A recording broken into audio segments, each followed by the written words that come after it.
Welcome to the Ranking Revolution podcast, your source for strategies and tips about SEO, organic growth, and online business. Today, I'm talking to Jared Bauman, and as normal, these interviews are divided into two parts.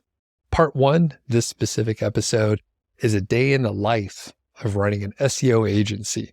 So we get into some of the nitty-gritty details, and I think we could have talked for like 3 hours just on this one subject, but we keep it fairly tight, and it's a little bit longer than the normal episode. Part two, we talk about building a personal brand with a newsletter and YouTube.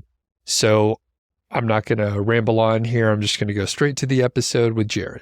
Today, I'm pumped to talk to my friend Jared. So Jared Bauman is the CEO of 201 Creative, and he's an expert in business strategy, SEO, and marketing. He founded Bauman Photographers and co-founded Shoot.edit before his current venture. Jared hosts the Niche Pursuits podcast, one of my favorite shows.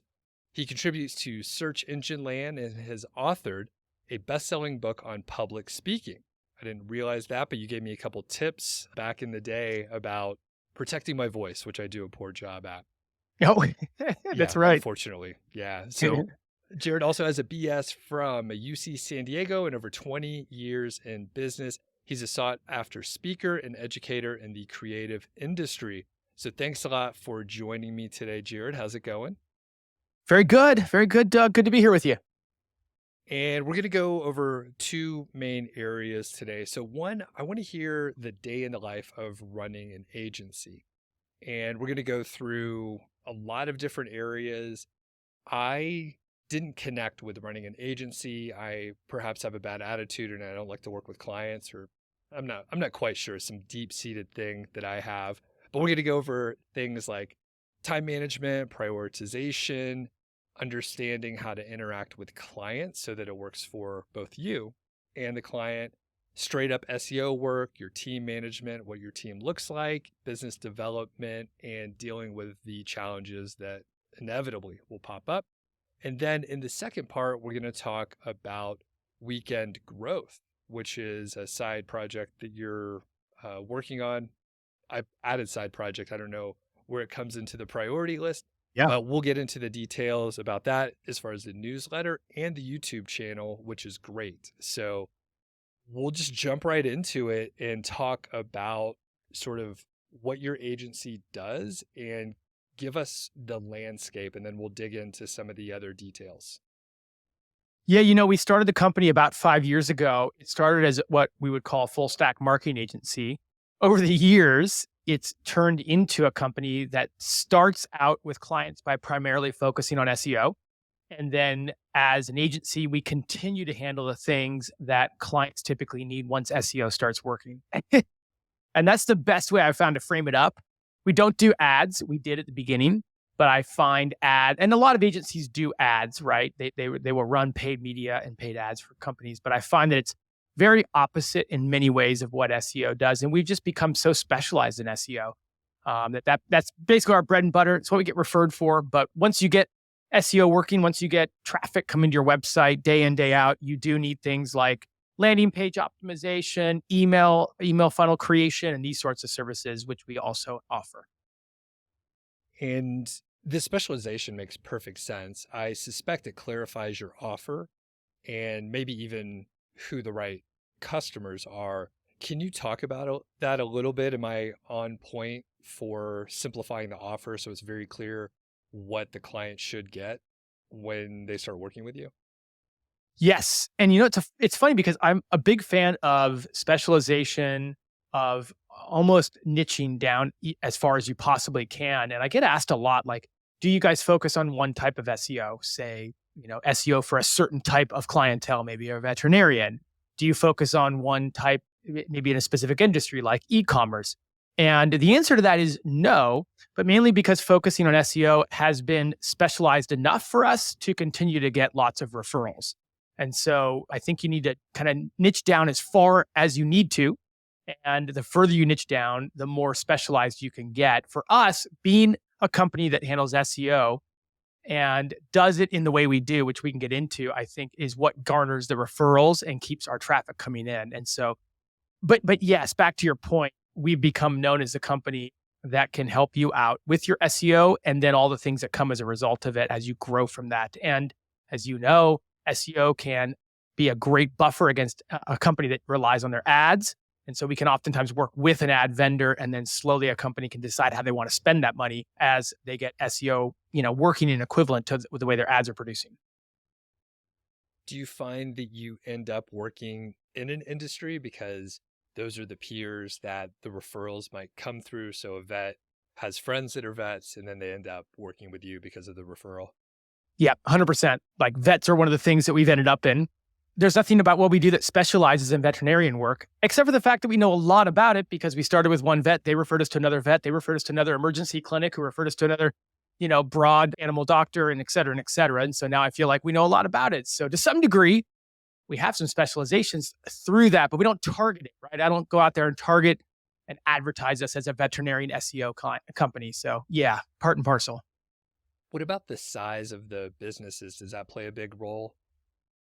Most of the time we're working with SMBs. We've worked with some large companies. We've worked with companies on a retainer model. We've worked with one company that was over $100 million a year in revenue for probably nearing about 2 years. Most of the time we're with SMBs, so small, medium-sized businesses, many local businesses. That's one area we work a lot in and have a lot of, just a lot of local clients all over the country. And local would be focusing around one single locale. So you're selling something to a certain demographic in a location. But then e-commerce and SaaS are also two big other channels. So e-commerce businesses, SaaS businesses, but typically smaller or medium size, probably under 10 million, with many of them being under 5 million in terms of total revenue. How many clients do you have? 35 to 40, changes every month.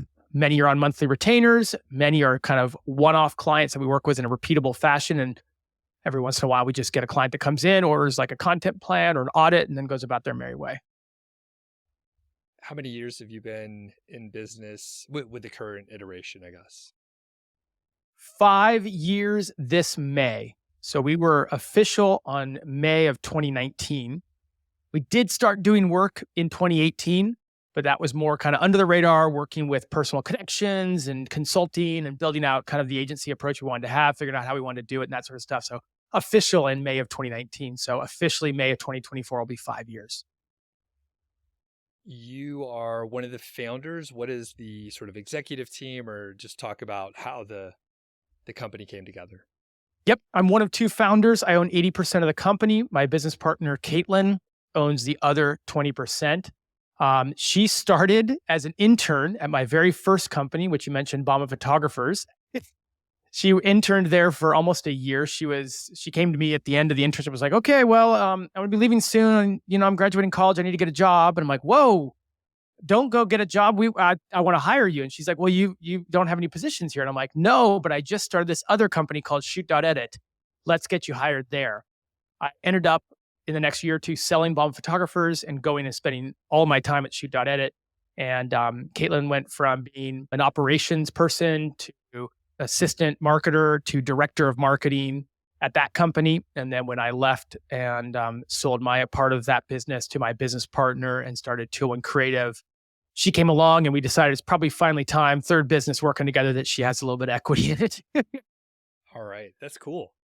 That's cool. And you suspect once you've trained someone, it's great to not let that training go to waste and keep building on top of it by continuing to work together.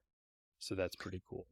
Also a lot of yin and yang there, like there's a lot of things I do well. There's a lot of things I don't do well. I think running companies for over 20 years has really exposed the things that I don't do well. And, when you find someone that's the opposite in terms of strengths and that you work really well together, communication's easy, those sorts of things, like that's kind of a combination that's pretty hard to come by, both the strengths that are different than yours and the communication that doesn't take an inordinate amount of work to make that work. Like those are just some intangibles that are hard to find.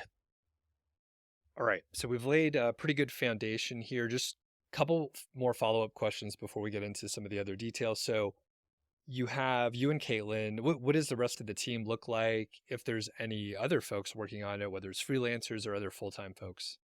Yeah. So we have an SEO strategist. So that's the person who I work with directly to dictate strategy for those 35 to 40 clients.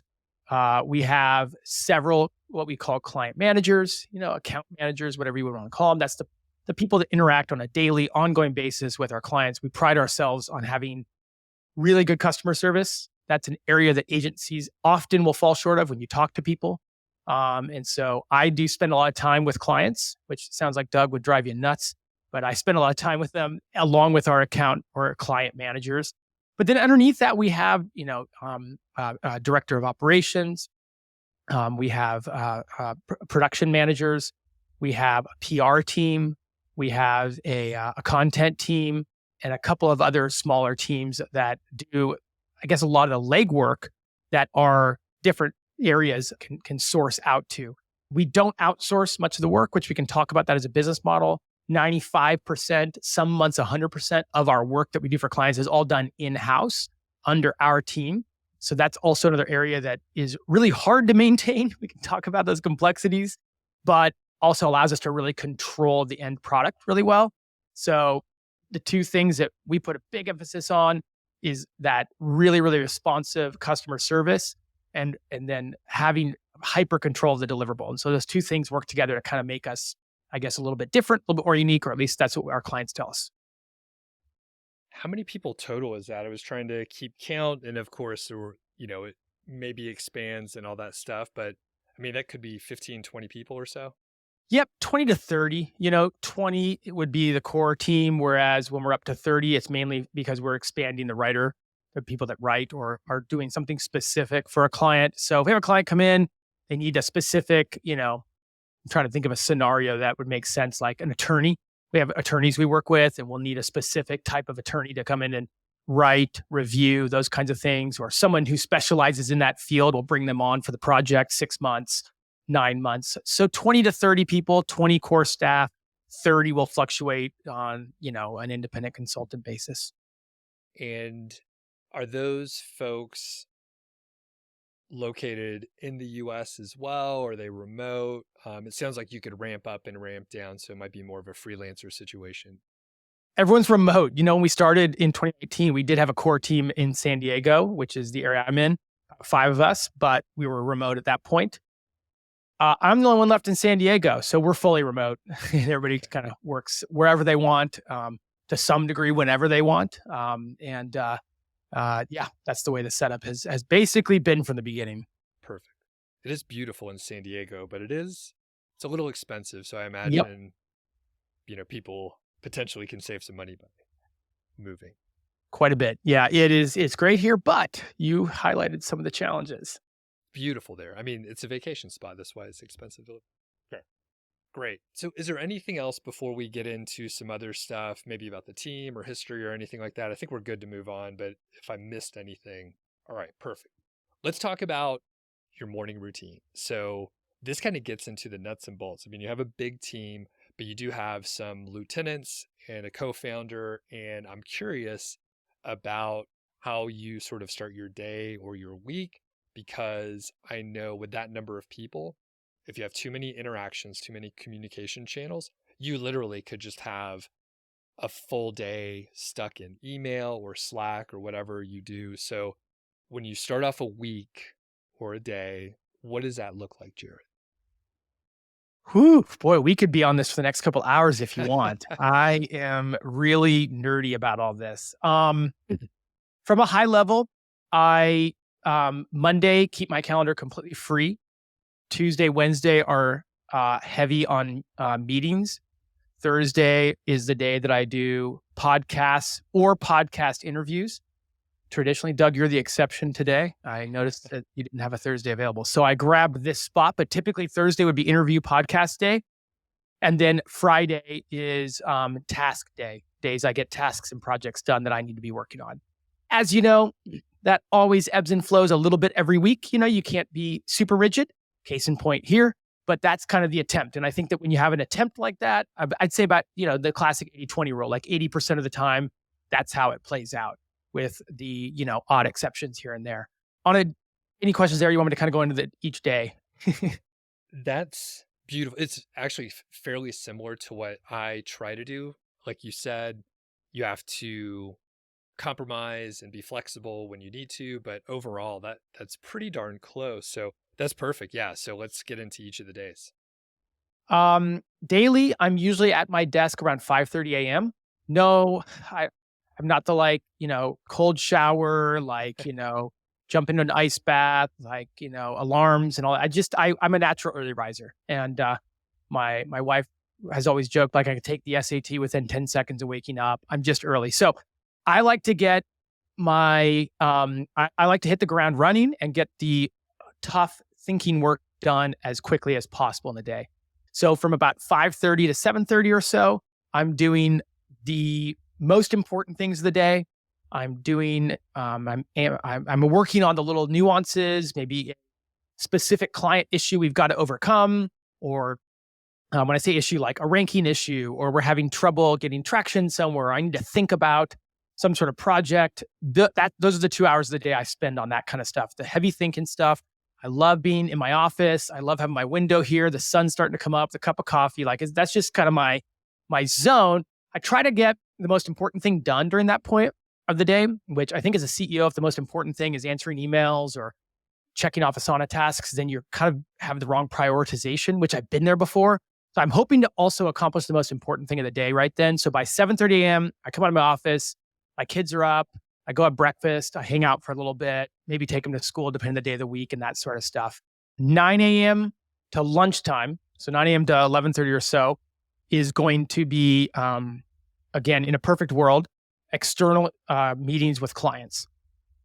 Not all clients can meet in the morning, and not all clients are my time zone. So I do have a block on Tuesday afternoons that I have open for clients if they prefer an afternoon or evening slot, but that's smaller. So I try to do my meetings with external clients in the mornings. And then I try to do my meetings with my internal team in the afternoons. And then I always leave an hour at the end of my day, whatever that day looks like, for emails and Asana tasks. For Monday, you said you like to keep it free. Is that a 3-day weekend, or is that a free day to catch up on other stuff in work? That is a free day. That is a day where I'll usually sleep in a little bit, maybe hit 6:30. No, that's a day that I allow myself to be more open-ended so I can focus on larger strategic questions, whether it's, call it vision casting, where are we going, whether it's an area that maybe we're having a challenge in organizationally, internally, externally, to think about and focus on. I do end up on calls. I do end up answering emails. I do end up doing some projects, but it's very open-ended. There's no structure. There's no schedule that day. And so I can kind of bounce around. If I want to go on a hike for an hour and a half that day and just use that time to think, I've got that flexibility. If I want to go work from a coffee shop, maybe down by the beach or something, I've got that flexibility. Or if I just want to catch up and knuckle down, I could spend that Monday doing that. It's kind of like a buffer day. I do try to leave it open though for some of that strategic thinking, because it can be hard when you're in that daily flow of like meeting this, that, to kind of get into the zone thinking high level. And so that's that day to do that. I'm out Thursday, I'm like, oh, I got to think about that. I can just know that I have the Monday to think about stuff. Great. I know exactly what you mean. You're in maybe interview mode and you might talk to 3 or 4 different people, and it's really hard to switch back, at least for me. And it sounds like maybe for you too, Jared, switch back into like critical thinking. And then I too am an early riser. So by the afternoon, I'm like, okay, I need to go walk around and just have some like open space. Yes. And to your point, I exercise in the afternoons. And I know most people like exercise in the morning, and I totally get it, and I'd rather get my workout done in the morning. But that's like my mental zone. And like you, by the afternoon, like I'm really like, I got like an hour of work and then I need a break. And then I've got like another hour and then I need a break. So I try to like hit lunch, figure out how my slots are coming in the afternoon, and then go for a hike, go for a run, go for a workout, maybe hit the gym, come back, do that last hour or so. But I'm like you. So that's why I put my workout there in the afternoon pretty much. Okay. So you have your days laid out pretty well with a little flexibility. You have 30 to 40 clients. How do you prioritize what to work on if there's a fire? And, we hear this, and I know you hear it too, Jared, from interacting with, various audiences and other people that we're just in contact with at conferences. But like, there can be things that are number one priority for a client or a person, but for you, you have to rank it somehow. So how do you do that when there are multiple, in air quotes, number one priority things that you must solve that day? What do you do? I should have prepared for this. I can't remember. I use this constantly. I can't remember what it's called. You might know, actually, because you're an organizational expert. There's important versus unimportant, and then there's, priority versus not a priority. And so there's that kind of quadrant. And then I also kind of have added my own quadrant of delegate versus not delegate. And so there's kind of these three questions I ask about everything that ends up getting put before me. Most of the time, these things get sorted out with weekly check-ins with direct reports.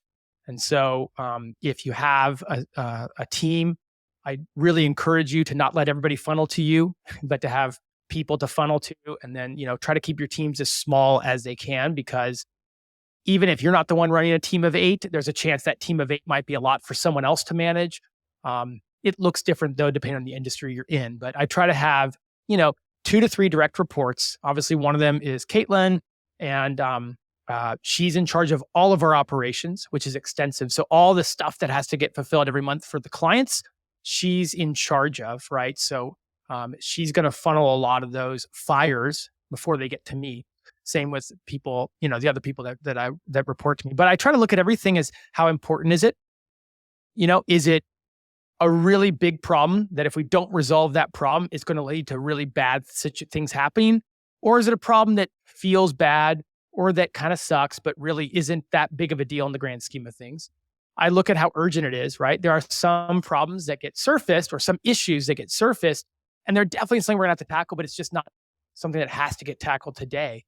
For better or for worse, the ROI is better to put that off a little bit to focus on more important things. And then I look at if it can be delegated. And a lot of times, having a posture and leadership of asking your direct report who's bringing you the problem, like, what do you think we should do, is a great place to be, first and foremost, because you help encourage people to solve the problem before they come to you. And oftentimes, once you've done this a while, they're bringing you the problem and they already have the solution that they think you ought to do. They're just kind of looking for your permission. And that's a much better place as a leader to be, because going back to what you said, like, you're getting pulled in a lot of different directions. Usually, quite oftentimes, the person who's bringing you the problem has better perspective on it and how to solve it than you do, or it's going to take you a while to get to that spot. So sometimes in terms of delegation, what I really mean by that is how maybe more empowerment so that you don't have to get as involved and get a better answer anyways. Awesome. The urgent versus important little matrix. It's often called the Eisenhower matrix. Yes, that's what it is. I knew it was Right. a leader's name. Yep. So My friend who's a financial planner taught me that many years ago. And I just thought it was his for the longest time. And I was out to coffee with him 5 or 6 years after that. I told him about how influential it was and how brilliant I thought he was. And I was telling everyone I talked to about how brilliant my buddy is. He's like, "Oh, dude, I totally ripped that off. It's like a well-known Eisenhower method." I'm like, "Oh, I didn't know that." yeah. And I ran across it, but like you said, a lot of things will either fall out or it's very clear, like, the building's on fire and everyone needs to get out, that kind of urgent, or like, this is really important to solve within 2 weeks, but we don't have to solve it today, right now. And yeah, one of the quadrants is to delegate. So I'm going to summarize a couple other things you mentioned too. So it sounds like you look at the ROI. So very clearly from a business sense, like, is this the best use of our time right now, given the constraints that you only have 24 hours in a day? And then the other is like the consequence, which might be related to the ROI, both in a positive and negative manner. So it could be a consequence or it could be an opportunity. And the other thing with the delegation, you highlighted so much awesome stuff. The other portion, and just to rephrase, is you have buy-in from your team. So if they supply the solution, they have like a much more vested interest than if you say, do this. Then they're like, Jared told me to do it, but I don't know if that's the best way to do it. So they have the context. So it's like they probably do have the best solution. Yeah, and it goes back to working with the right people and coaching. And, if after a while they aren't the right person, moving on from them. But if you have the right person, coaching them up and empowering them. And it feeds back to what we talked about earlier. If something is important but not urgent, then it goes on my to-do list. And then if it's a project type thing, it happens on Friday. And if it's not a project, but it's a strategic type thing, it gets addressed on Monday. And so you're trying to limit, at least I'm trying to limit the number of urgent and important things that I have to tend to. Those are the ones that the building's on fire, everyone get out. But besides that, and hopefully you can minimize those, the rest of them can just slot themselves nicely into the structure you've already created for the day or for the week. Let's shift into your client interaction. So you mentioned you have a couple days with, client meetings and you're able to provide like really good customer service. How does the meeting look? It sounds like the expectations need to be clear so they don't, call and text you all during the week, 24 hours a day. So how do you manage that and what does a typical meeting look like? Yeah. So there's several types of meetings. There's either going to be monthly meetings for clients that are on monthly retainers, which most of our clients are. And monthly meetings are overview based. They're question and answer based. They're an opportunity to connect with the client. Sometimes those meetings, while blocked out for half an hour, go 10 minutes. And that's, I think, a really good sign. I love it when my 30-minute meetings go 10 minutes, not just because I get 10 minutes back. And I don't mean that pedantically. I mean from what it symbolizes, which it means that the client is at a point where they're not trying to like maximize time. Obviously, if they have 30 minutes of stuff to discuss, great. But when a client is at a point where they can feel comfortable being like, cool, we've gotten done what we need to get done, I'm good to go. It's a great sign that they're comfortable with where things are at. There's almost like a comfort in the relationship at that point. But those 30-minute monthly calls are usually all about reviewing where we're at, reviewing the KPIs, and answering questions. I have a phrase I like to use, and it really applies more in SEO than maybe other industries, but I never really want a client to make a decision that they don't understand. And that can happen a lot in SEO, where someone will be like, this is all black magic and dark art, and I don't get it, so just tell me what you think we ought to do. And I find that while it's nice they have that sort of trust per se, like not at least having them understand the high level is a recipe for disaster. Because then when you need buy-in, when you need a little bit more time for something to work, when you run into a challenge and you need to talk with them about it, they never were necessarily on board to begin with. And so I like to spend those 30-minute meetings, spend as much time just trying to talk through why we're going after what we're going after, why we're doing what we're doing to achieve a certain KPI. So a lot of it is kind of just, Jared lecture time, if you will. But so, that's an important part of trying to work with a client is those 30-minute meetings every month. Now, there are one-off meetings where we're tackling a certain item. I have a meeting later on today where we're getting on to talk with a client and their dev team about repairs that surfaced out of our site audit. And so we do a site audit for clients usually once per year. So this client has been with us for a while. We did a site audit and we surfaced a bunch of things that need to get repaired. And they're like, hey, can we get on a call with our dev team so we can all get on the same page, because devs get a little weird when SEO people get involved and they're like, don't touch this. And so we all get on the same page and we'll talk through what we're going to do, what they're going to do. And so we do have a decent number of those kind of one-off meetings to address certain things that have been surfaced. And sometimes those can be handled without me. So sometimes the client manager will just get on that call directly. And sometimes I'll get on the call with the client manager. We just decide in advance, is it a strategic thing? If so, I'll join. Is it a tactical thing? Usually I don't need to join tactical calls, and that can just be handled by the client manager. It sounds like there are some calls where the client manager and you are on the call. Is that accurate? Yeah. How much prep do you guys do ahead of time? Do you have an outline? Do you rehearse it? Do you have like basically a 30-minute meeting to get ready for another 30-minute meeting with a client? We prep for every call. We don't review it in advance in terms of a call, but that is a shared Google Doc that lives in the client's repository. And so everyone who's going to be on the call will review that in advance, and we'll use our messenger to go back and forth if we have any questions to make sure we're all on the same page. And I have someone on the team who helps build out all that. So who understands the strategy we're going after, and they help us build the meeting notes, and then I'll review them and I'll add my own. So it's a little bit more, our meeting prep process is a little bit more laborious maybe than it needs to be. But I just feel like I'm the expert. We're the expert. What do experts do? They show up ready to go. I want to show up. So sometimes we're a little over prepared. Sometimes we are prepared to talk about things that never get talked about. But I can just see in clients when they ask a question and oftentimes we have an answer, they they have that assurance that builds that trust. And again, going back to SEO and the beliefs around SEO, every chance I can get to showcase that trust and earn their trust is, to me, a bigger win than maybe the over preparation that we go through. That's great, though. It makes sense because, SEOs in the industry can have a little bit of a bad reputation out there.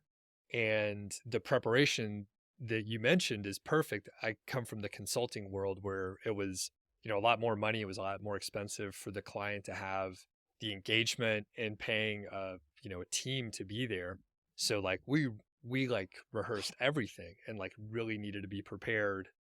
And if we didn't show up, then like show up ready to go, Yeah. then our bosses would hear about it. Like it impacts like a lot of revenue generating activity and renewal of contract and all that stuff. So it makes perfect sense to me. I mean, show up ready to go.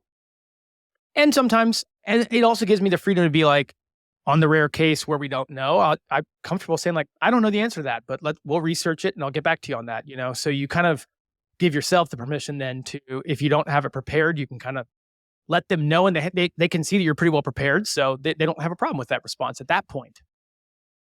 All right. Well, there's so much more I want to cover here, but I'm going to dive into a couple specific areas, SEO.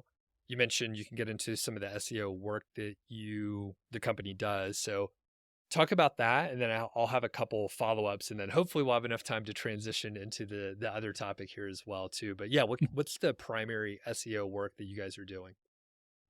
Well, there's typically two types of people, two types of customers that are coming to us. One of them is the company that has usually built one successful channel so far and is looking for SEO to be the second successful channel for them. Oftentimes, they've grown the business on the back of paid ads or word of mouth or some other channel. Some people succeed on a social media channel, but they're getting business from this one channel and they're utilizing SEO as their second channel to either continue to add revenue to their business or to add some diversity to the source of the revenue or the source of the traffic, right? I don't find SEO is usually the first traffic generator, the first channel that people go for. It's very rare for me to be talking to a business and they're like, we're just getting off the ground and we want to hire an agency for our SEO. It's usually the second. And so that's a brand that hasn't really put much effort into SEO, often doesn't know anything about SEO, understands it's valuable, understands they need it, but they've gotten their primary success on another channel and they're now looking to parlay that with SEO. The second type of client would be someone who has invested in SEO, whether it's they have an in-house team or they have someone who focuses on that, or they've used an agency before, whatever it is, and they've had some negative results or they've had some decreasing results from that over the past period of time, and they're looking to reinvest in SEO, or they're looking to get their SEO back on track, or they're looking to figure out what's not working and where they need to put their time and effort. Two different types of clients, and I segment it because it's two different types of approaches, right? One is more of a growth first mentality. The other is a real audit first, growth second mentality. Both end up going the same direction, but one involves some work on the front end before we can kind of really start focusing on growth. That's much more audit heavy in the first part. Content audit, technical audit, fix, repair, oftentimes deleting content, a lot of article updates or content updates, product page updates, fixing technical issues that could be a myriad of different things. And then we start on the growth plan. Whereas with the first client I talked about, it's growth. And growth from a very high level looks a lot like content and then PR/links. So you put the two of them together along with a good technical makeup and give it time, and it's kind of like compound interest, right? It grows. All right. And how, I guess it always depends, but I'll just ask the generic question of, for the audit portion, how long does that take? Like you said, you kind of have to clean up whatever was there and fix things, whether it was incorrect, when they did it the first time, or if it, just slowly aged. But yeah, how long does it take for, the average client to go through the audit and then cleanup process? Almost all the audits are 3 to 4 weeks. And we can do them at the same time. So we can run our content audit and our technical audit at the same time, get the results back, get in a call. Usually it takes, say, 3 to 4 weeks to do the audits, and then another 1 to 2 weeks for the client to review them, kind of understand them, go through them, and then get on the calls with us. Our audits are a little overwhelming. They're far from cookie cutter. Usually our content audits are 40 to 45 pages, and our technical audits are 25 to 40 pages. So if a client's getting both, they're getting upwards of nearing 100 pages of documentation plus 30 to 50 spreadsheets on top of that. So, that's why those calls are helpful to get on the call and be like, okay, let's talk about what this all means. This is a lot. But again, I'd rather give them more information in this world I live in the technical, in the SEO world. I'd rather give them more information because it shows exactly how in-depth we're going to present our findings and what we think that they should do. But usually 6 weeks in, we have a roadmap for what we need to do to fix stuff and to then also grow. Sometimes we can do it at the same time, right? Let's get the technical side fixed while we start producing better content, while we fix internal linking, while we fix your landing pages, while we fix your product SKUs, et cetera. Sometimes that repair work will take a lot longer, depends on what the client ends up deciding. But we can usually hit the ground running after 4 to 6 weeks, depending on how fast all those things fall into place. Do you have a set price for that first piece of work? Let's say for the audit and roadmap, or is it a custom solution depending on the client and the size? How do you put together that offer? It's pretty standardized, and we've based it basically on the number of pages that your site has. We didn't do that at first, and then I got a 35,000 page website that we charge the same amount as our normal, 200 to 500 page website reviews. So we learned that one the hard way, that we have to have a little bit of price flexibility depending on how many pages we're auditing.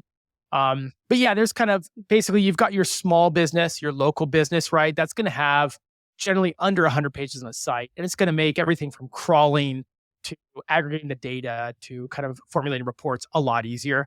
You've got your mid-level site that's going to be 100 to maybe upwards of like 1,000 or 2,000 pages. Those typically fall into the same type of business model, maybe an e-com site with 100 different SKUs, or maybe a SaaS that's been investing in blog content for a couple of years and has got a bunch of different product offerings, a content business. And then you've got these 5,000 URLs and upwards. And, one of the sites we work with right now is about 40,000 URLs. We've worked with sites, in the 500,000 URL range, and so these sites require a much different approach. You're running into just even crawling the site takes a whole new level of approach, and, aggregating that data is a much different process. So I'd say that they end up in about 3 main categories in terms of the price and the size. Okay, and final question about the team and the SEO work. So you have a handful of client managers. How important is it for them to be proficient or expert SEOs, or do they, they obviously have a different skill set to work with clients. So how do you view that, and what is their experience level and technical know-how with SEO? So their technical SEO know-how is very good, but they don't need to be experts. And I've spent a lot of time thinking about this and trying to find the right solution. And we've hired people of varying degrees of experience level to see which one is the best approach over the years. It's not like I sat down and went like, okay, let's try really experienced and really inexperienced, and let's just throw them both to the wolves. It's just kind of played out that way over the years, that we found someone really good, really personable, really good at connecting, doesn't know much about SEO. Let's see if that works really well. Didn't work very well. I now know why it didn't work very well, and I'm not going to make that mistake again. But we also don't need an expert tactician when it comes to SEO, because the client manager knows exactly how to have a conversation around all the SEO components that we would work with on a client, but doesn't need to be an expert in it. Has our SEO strategist to backstop them with every detailed question. So our client managers know a lot about SEO. They can talk about any of the different things that we'll run into. But when it comes to the high-level strategy, they can go to our SEO strategist, and they do every 10 minutes, right? To get help around certain client deliverables or proposals, or specifics like, why are we having this issue? Why is this not getting indexed, et cetera, et cetera. So to answer your question, proficiency, high, expertise, not necessarily needed. Perfect. That makes a lot of sense. And across probably most industries, you will have some type of role where you need to be able to be client facing and understand what's going on back in house, but you don't have to be able to do that work necessarily. You have to know who to ask. Like you said, know who to ask the questions and know how to find the information and have some of the softer skills to work with a client. Exactly. All right. I'm going to pause here just for one. Like I said, I could talk to you all day, Jared, about 201 and just the agency work and everything. But we have to move on. Although one day maybe I'll come to San Diego and we can go walk on the beach or something. I'm not sure. We'll figure it out. That's it for part 1 with Jared Bauman. And check out part 2. We talk about building a personal brand. And again, we could have talked for a super long time on part 2, but we only had a little bit of time and we actually went much longer than what I intended to do and what we had scheduled. But super cool to catch up with Jared. Always fun to chat with him. I'll wrap it up here and just request, if you like the show, leave a review. Make sure you're subscribed wherever you're consuming this. Tell a friend. Just help spread the word. If you have any suggestions on who I might interview in the future, you can shoot me an email, feedback@rankingrevolution.com, to let me know. And we'll catch you on the next episode. Thanks a lot.